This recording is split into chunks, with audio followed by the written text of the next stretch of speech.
నమస్తే, నేను మీ సతీష్. ఎన్నికల ముంగిట మంత్రి రోజాకు సొంత నియోజకవర్గం నగిరిలో ఘోర అవమానాలు జరుగుతూ ఉన్నాయా? వరుసగా ఒకదాని తర్వాత ఒకటిగా షాకులు తగులుతూ ఉన్నాయంటే తాజాగా చోటు చేసుకుంటున్నటువంటి పరిణామాలు చూస్తే మాత్రం అవుననేటువంటి సమాధానాలే వినిపిస్తూ ఉన్నాయి. మరి మంత్రి రోజా గారికి ఏమిటా షాకులు, ఏమిటా జరిగినటువంటి అవమానాలు అని చర్చించుకునే ముందు మంత్రి రోజా గారి గురించి ప్రత్యేకంగా చెప్పక్కర్లేదు. ముఖ్యంగా మహిళా లోకమంతా కూడా సిగ్గుపడేలా వ్యవహరించేటువంటి ఒక మహిళా నాయకురాలు.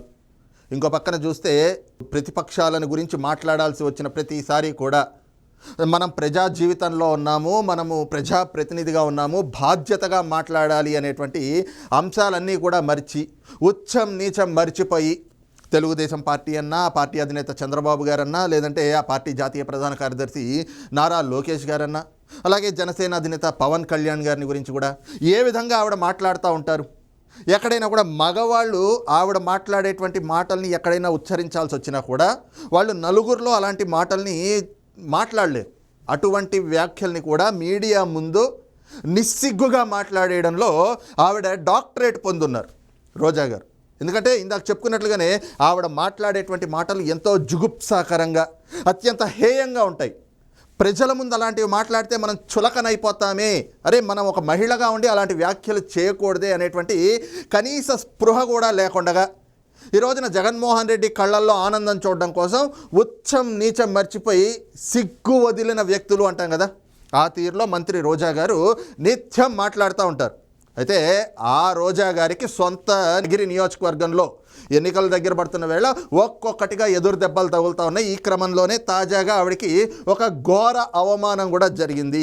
మరి ఏమిటి ఆ ఘోర అవమానం అంటే, ఈ రోజున మంత్రి రోజా గారు నగిరి నియోజకవర్గంలో కొన్ని శంకుస్థాపనలు, ప్రారంభోత్సవ కార్యక్రమాలకి హాజరు కావాల్సి ఉంది.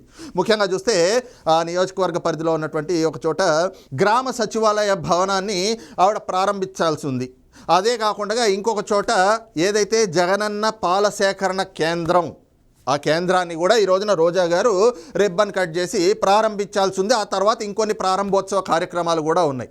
అయితే ఈ మంత్రిగా ఆ హోదాలో ఉండి రోజా గారు అక్కడ ప్రారంభోత్సవానికి వెళ్ళేటప్పటికి రోజా గారికి ఒక ఊహించని పరిణామం అక్కడ ఎదురైంది. ఏమిటా పరిణామం అంటే, అదే నగిరి నియోజకవర్గంలో ఎక్కడైతే ఈ ప్రారంభోత్సవాలు జరగాల్సినటువంటి ప్రాంతం ఉందో ఆ ప్రాంతానికి చెందినటువంటి, ఆ మండలానికి చెందినటువంటి జెడ్పీటీసీ వెళ్ళి రోజా గారు వస్తున్నారు అని తెలిసినా కూడా ఆవిడ కంటే ముందే వెళ్ళి మురళీధర్ రెడ్డి అనేటువంటి జెడ్పీటీసీ ఆ సచివాలయ భవనాన్ని ఆయనే ప్రారంభించేశాడు.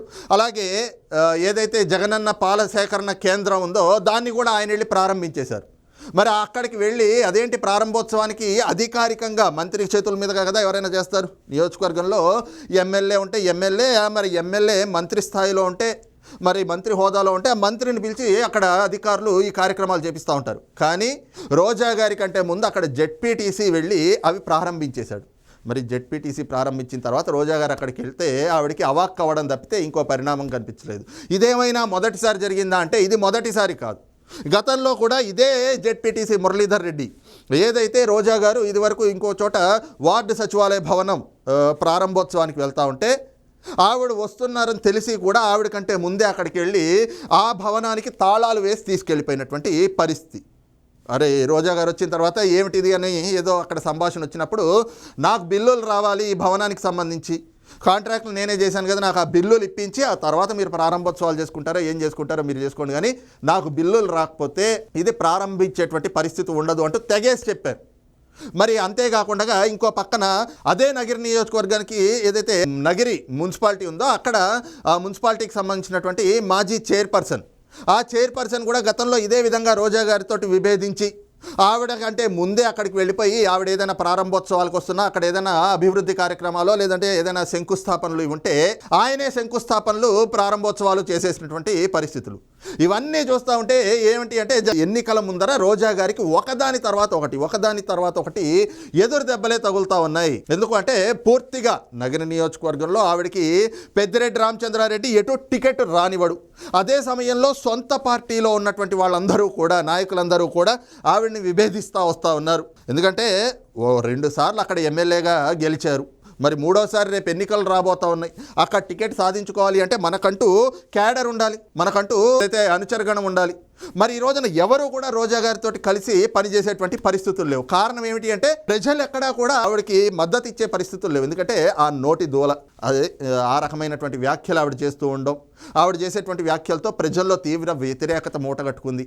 అదే కాకుండా మొన్న మనం చూసాం మిచోంగ్ తుఫాన్ వస్తే తుఫాన్లో నియోజకవర్గంలో ఉన్నటువంటి ప్రజలందరూ కూడా ఎన్నో ఇబ్బందులు పడుతుంటే ఆ ఇబ్బందులు పడుతున్న చోటకి వెళ్ళి ప్రజలందరూ వర్షాలకి నానుతూ ఇళ్ళు కూలిపోయి ఇబ్బందుల్లో ఉంటే ఈవిడెళ్ళి ఆ జగన్మోహన్ రెడ్డి, ఆ వైఎస్ఆర్ కాంగ్రెస్ పార్టీకి చెందినటువంటి రంగులతో ఉన్న గొడుగు పట్టుకుని రీల్స్ చేసుకుంటా ఉంది.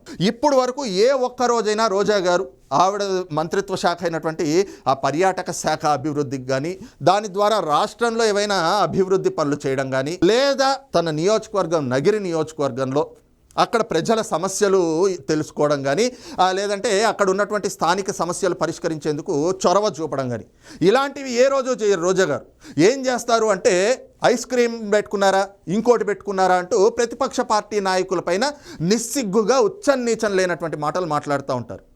అలాంటి రోజా గారికి ఈరోజు అసలు ఆవిడకి టికెట్ ఉందా లేదా కూడా తెలియనటువంటి పరిస్థితి. ఎందుకు అంటే ఎవరు చేసుకున్న పాపం వాళ్ళకి అలాగే తగులుతుందన్నట్లుగా ఈ రోజున రోజా గారికి నియోజకవర్గంలో, సొంత నియోజకవర్గంలో ఈ స్థాయిలో అవమానాలు జరుగుతూ ఉంటే మరి ఆవిడ ఎక్కడ తేల్చుకోవాలి? పార్టీ అధిష్టానం దగ్గర. పార్టీ అధిష్టానం అంటే ఎవరు? ఆ పార్టీ అధినేత జగన్మోహన్ రెడ్డి గారి దగ్గరికి వెళ్ళి ఇదిగో నాకు ఇలాంటి అవమానాలు జరుగుతూనే నా నియోజకవర్గంలో నాయకులు ఇలా వ్యవహరిస్తూ ఉన్నారు అని చెప్పి ఆయనతోటి చెప్పి ఆవిడకి జరుగుతున్నటువంటి అన్యాయం మీద మాట్లాడి నియోజకవర్గంలో పరిస్థితులు చక్కదిద్దుకునే దాని మీద ఎవరైనా కూడా ఫోకస్ పెడతారు. కానీ రోజా గారు ఎక్కడైనా ఆ పనులు చేస్తున్నటువంటి పరిస్థితులు కనిపిస్తున్నాయంటే అవేమీ లేవు.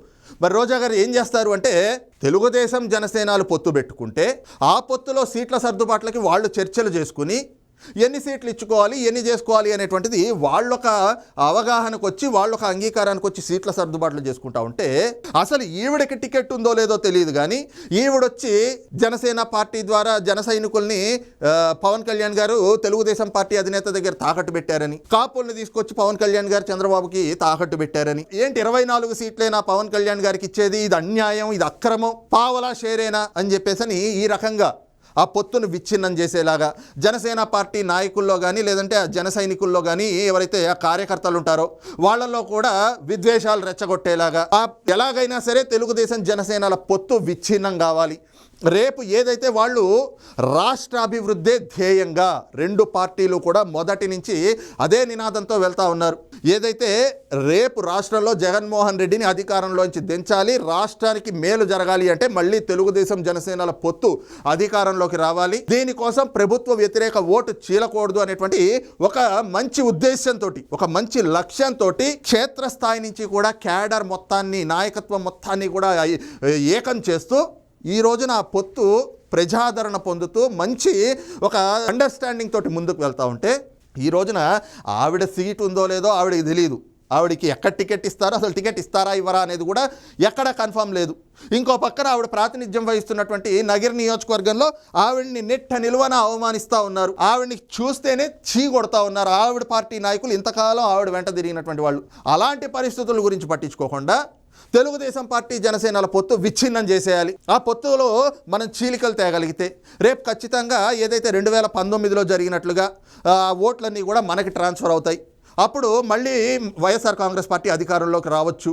ఈ రకమైనటువంటి చిల్లర రాజకీయాలు చేయడానికి, చీప్ పాలిటిక్స్ చేయడానికి ఆవిడ మీడియా ముందుకు వచ్చేసి నిస్సిగ్గుగా తెలుగుదేశం పార్టీ జనసేనకు అన్యాయం చేసింది, పవన్ కళ్యాణ్ జన సైనికులకు అన్యాయం చేశాడు, కాపుల్ని తీసుకొచ్చి తాకట్టు పెట్టాడు అని చెప్పి ఈ రకమైనటువంటి వ్యాఖ్యలన్నీ చేస్తూ ఉంది. కానీ ఈ రోజున ప్రజలు అన్నీ స్పష్టంగా గమనిస్తూ ఉన్నారు. అందుకే ఈ క్రమంలోనే రోజా గారు అలాంటి వ్యాఖ్యలు చేస్తూ ఉంటే ఆవిడ చేసినటువంటి ఆ వీడియోలకి వాటిలో సోషల్ మీడియాలో కూడా చాలా చూస్తూ ఉన్నాం. ముందు నీకు అసలు సీట్ ఉందా లేదా, నీకు టికెట్ వస్తుందా లేదా నువ్వు పోయి చూసుకో, పెద్దిరెడ్డి రామచంద్రారెడ్డి నీకు టికెట్ రానిస్తాడా, ఇప్పుడు ఎన్నిసార్లు వెళ్ళి నువ్వు పెద్దిరెడ్డి కాళ్ళు పట్టుకున్నా నిన్ను క్షమించట్లేదు కదా, ముందు నీ కింద ఉన్న నలుపేంటో నువ్వు చూసుకుని అప్పుడు తెలుగుదేశం జనసేనల పొత్తు గురించి మాట్లాడచ్చు. కానీ అనవసరంగా వచ్చి మాట్లాడితే నీ నోరే నీ కంఠశోష తప్పితే నీవు మాట్లాడేటువంటి మాటల్ని మేం విశ్వసించేటువంటి పరిస్థితుల్లో లేము అని ప్రజలు కూడా చర్చించుకున్నటువంటి పరిణామాలు అయితే ఆంధ్రప్రదేశ్లో కనిపిస్తూ ఉన్నాయి. ఓవరాల్గా మాత్రం ఏదైతే ఎన్నికలకి ముందర మంత్రి రోజాకి వరుస ఎదురు దెబ్బలు తగులుతూ ఉంటే తాజాగా మాత్రం సొంత నగిరి నియోజకవర్గంలో ఘోర అవమానాలు కూడా ఎదురవుతున్నటువంటి పరిణామాలు అయితే చోటు చేసుకుంటూ ఉన్నాయి. మరి ఈ అంశంపైన మీ అభిప్రాయం ఏమిటి అనేది కూడా కామెంట్ సెక్షన్లో మెన్షన్ చేయండి. Thank you.